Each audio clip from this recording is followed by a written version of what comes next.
Le 2 août dernier, c'était ce qu'on appelle le jour du dépassement. Ça correspond au jour où on a utilisé plus de ressources de la planète que ce qu'elle peut reconstituer. En gros, il y a deux types de ressources qu'on utilise sur Terre. Il y a les ressources renouvelables qui se reconstituent avec le temps et les non renouvelables, celles qu'on prend mais que la Terre ne reconstitue pas ou alors très lentement et à une échelle de temps qui est pas mesurable pour nous les humains. Pour visualiser un petit peu mieux, imagine t'as un groupe de gens qui vivent dans une maison avec un jardin. Quand les gens ils ont emménagé, il y avait déjà un garde-manger rempli avec plein de boîtes de conserve dedans pour manger, mettons il y en avait 1000, et en plus le jardin tous les ans il donne l'équivalent par exemple de 100 boîtes, ce qui est bien plus que ce dont les habitants de la maison ont besoin.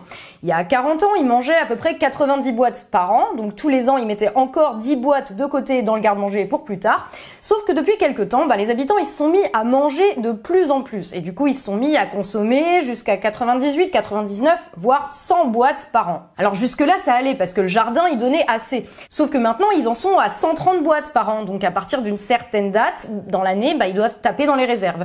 Et c'est ça qu'on appelle le jour du dépassement, la date à laquelle ils ont mangé la limite de ce que le jardin peut donner sans taper dans le garde-manger. Et comme leur consommation elle augmente aussi de plus en plus tous les ans, le jour du dépassement il arrive de plus en plus tôt et ils doivent aller taper dans les réserves de plus en plus tôt. Sachant qu'ils épuisent les réserves plus vite qu'ils stockent, il va y arriver un moment où il n'y en aura plus du tout. Et pour la planète, le jour du dépassement, c'est pareil. La maison, c'est la planète. Et les habitants, c'est nous. Sauf que ça concerne pas seulement la bouffe, mais aussi l'eau, les énergies qui nous donnent de l'électricité, du chauffage, des transports, enfin bref, tous les aspects de notre vie consomment des ressources. Et le problème, c'est que le jour du dépassement, pour nous, c'est de plus en plus tôt tous les ans. En 1986, on était à peu près bon, c'était le 31 décembre, à la limite, on tapait dans les réserves pour le réveillon, et hop, le compteur était remis à zéro. Mais en l'an 2000, c'était déjà le 1er novembre, et cette année, c'était carrément le 2 août. Alors c'est des trucs qui sont difficilement mesurables exactement, c'est des estimations, mais la plupart des scientifiques, c'est-à-dire des gens qui savent vaguement de quoi ils causent, ils s'accordent pour dire qu'on consomme beaucoup trop de ressources de la planète et que c'est pas prêt de s'arrêter et qu'à ce rythme-là, on va épuiser les réserves assez rapidement. Et c'est un problème qui est assez vaste parce que tout, le dépassement, l'épuisement des ressources naturelles, la disparition des espèces animales, le réchauffement climatique, la pollution, la fonte des glaces, la montée du niveau des mers, les continents de plastique, les particules fines, les maladies respiratoires, les pesticides, les perturbateurs endocriniens, bref, toutes les questions d'écologie, c'est lié. Et il y a de quoi quand même devenir un peu cinglé quand on essaye de comprendre ce qui se passe. En plus, depuis des années, on nous éduque à penser à la planète. On nous dit éteins la lumière, ferme le robinet, recycle, prends ton vélo, achète bio, parce que la planète. Et comme on est de bonne volonté, on est quand même plein à faire tout ça, parce que c'est juste du bon sens de toute façon de pas gaspiller ce qui nous permet de vivre et de fermer le robinet quand tu te laves les dents. Il y a même des gens qui font encore plus d'efforts, qui refusent carrément tous les plastiques, par exemple, parce que le plastique ça pollue, et qu'en plus c'est fait avec du pétrole qui est une ressource non renouvelable. Il y a aussi des gens, par exemple, qui essayent de vivre sans produire aucun déchet pour pas contribuer à la pollution. Il y a des gens qui mangent pas de viande ou carrément aucun produit qui vient des animaux parce que les élevages, ça consomme beaucoup d'eau et beaucoup de blé qui permettrait de nourrir la population de la planète à la place. Il y a des gens qui achètent rien qui vient d'ailleurs que de leur pays ou de leur région, des gens qui préfèrent fabriquer leurs vêtements ou leurs meubles ou emprunter et prêter des objets plutôt que d'acheter et de jeter des trucs, qui préfèrent prendre les transports en commun ou des covoiturages ou qui construisent carrément leur maison tout seuls dans la forêt avec des matériaux recyclés. Bref, tout le monde fait plein de trucs parce que tout le monde est sensible à cette problématique-là. On sait que c'est pas cool de détruire la planète et que c'est aussi stupide de polluer que de chier dans ton lit, parce qu'après de toute façon c'est toi qui dors dedans. D'ailleurs, un chat, je sais pas si t'as remarqué, mais il fait pas caca dans son panier. Mais je vois aussi que dans notre souci de résoudre les problèmes de l'environnement, on se met à se juger les uns les autres sur ce qu'on fait ou pas. Par exemple, Viviane la végane va dire à son pote qui mange de la viande qu'il exploite la planète. Dédé le zéro déchet va gueuler contre un gars qui utilise des sacs plastiques pour amener son déjeuner au boulot, et Minnie, la minimaliste, va critiquer la meuf qui achète l'iPhone 63 parce que son mode de vie Apple c'est pas un besoin fondamental et que c'est fabriqué dans des conditions dégueulasses en Chine. Les mêmes conditions dégueulasses qui ont permis de fabriquer le jean délavé Zara de Viviane, d'élever et d'abattre le cochon pour le saucisson pur porc sans déchets de Dédé et qui fait que Minnie peut mettre le chauffage à fond dans son appart du 11e arrondissement de Paris. Là où je veux en venir, c'est qu'on a tous nos contradictions. Moi aussi. Mais qu'on fait tous ce qu'on peut. Que c'est assez et qu'en même temps, c'est pas assez. Parce que ça dépend pas que de nous, individuellement, contrairement à ce qu'on pourrait croire. Alors relax. Ça fait des décennies qu'on fait ce qu'on peut à notre échelle individuelle parce qu'on nous dit de faire attention à l'environnement. Et du coup, chacun s'imagine avoir trouvé la solution qui va sauver la planète. Si tout le monde faisait comme moi, oui, mais si tout le monde faisait comme toi, il y aurait d'autres problèmes. Par exemple, si tout le monde se mettait à manger du soja à la place de la viande, il y aurait un problème de surexploitation des sols aussi. C'est une question d'harmonie, d'équilibre et pas de perfection individuelle. De toute façon, la seule manière d'être parfait individuellement et d'avoir aucun impact sur l'environnement, c'est juste de pas être en vie, et ça serait con, franchement. Il faut qu'on sorte l'idée qu'on nous a mis dans la tête qui nous disait qu'on pouvait changer le monde seulement individuellement. Bien sûr qu'il faut faire des choses à l'échelle individuelle. Je dis pas YOLO, rien à foutre, je mets le chauffage à fond avec la fenêtre ouverte, je vais verser des pesticides dans les égouts et je vais à la boulangerie en 4x4.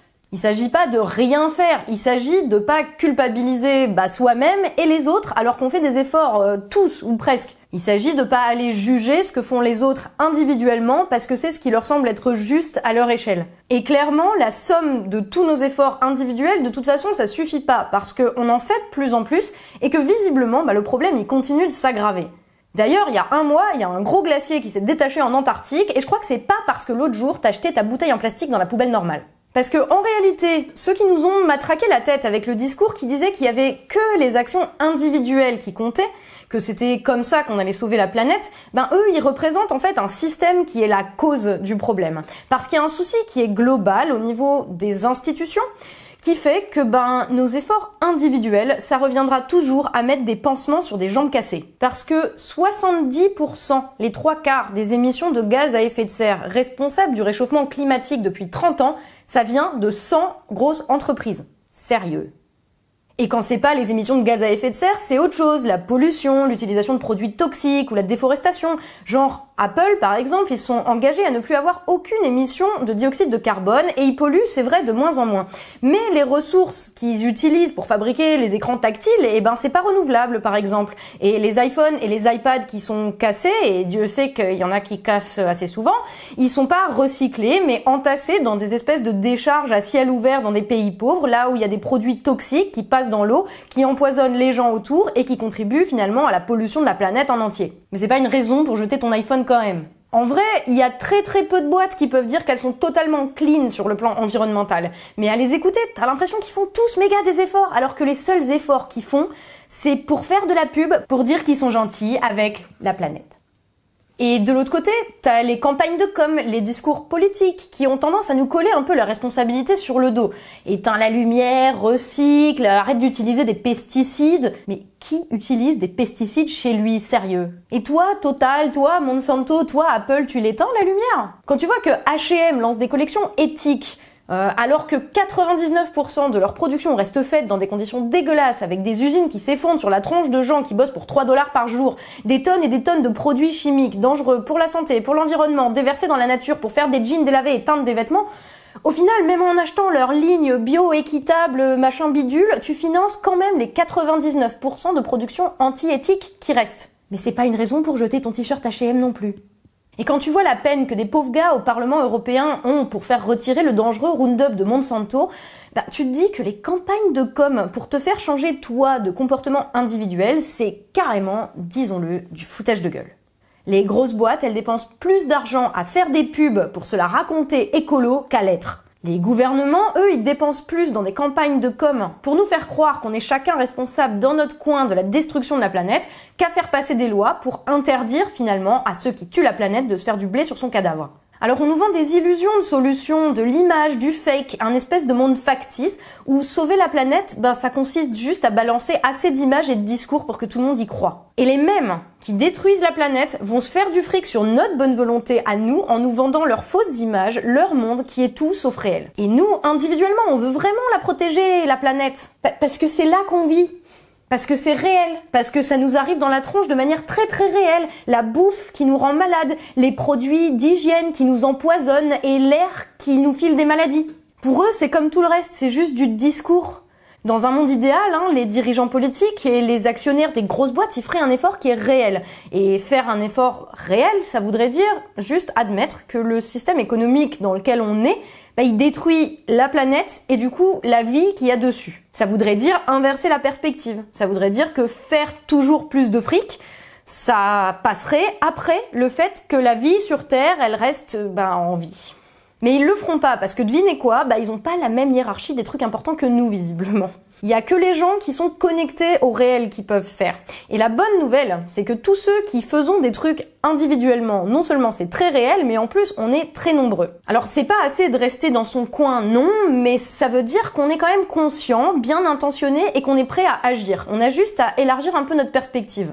À se parler, à inventer ensemble et pas les uns contre les autres en disant à ton pote que c'est un nazi irresponsable s'il utilise un sac en plastique. En réfléchissant, en se documentant, en partageant ce qu'on trouve, puisque visiblement il n'y a pas grand chose à attendre de ceux qui sont censés nous représenter. Parce qu'on a déjà une longueur d'avance et qu'on a tous commencé à saisir, contrairement à eux, la mesure du problème. Parce qu'on pourra le résoudre que si on se met tous à construire autrement que ce qu'on a vu jusqu'à maintenant. Et moi, je m'engage à partager avec vous via cette plateforme parce que je sais ce que j'apprends, ce qui je pense peut être utile à mon échelle, mais avec vous. Parce que individuellement, on pourra jamais être parfait, mais que collectivement, on peut construire un monde vachement plus harmonieux que ce qu'on a aujourd'hui. Allez, c'était le coup de gueule qui se veut constructif du jour. N'hésitez pas à partager la vidéo si vous êtes d'accord, à me faire vos retours et à m'apprendre des trucs dans les commentaires, à me soutenir financièrement via ma page Tipeee et à vous abonner. Chaque action compte, mais il n'y a rien qui est obligé. Merci à vous, à la prochaine et prenez soin de vous.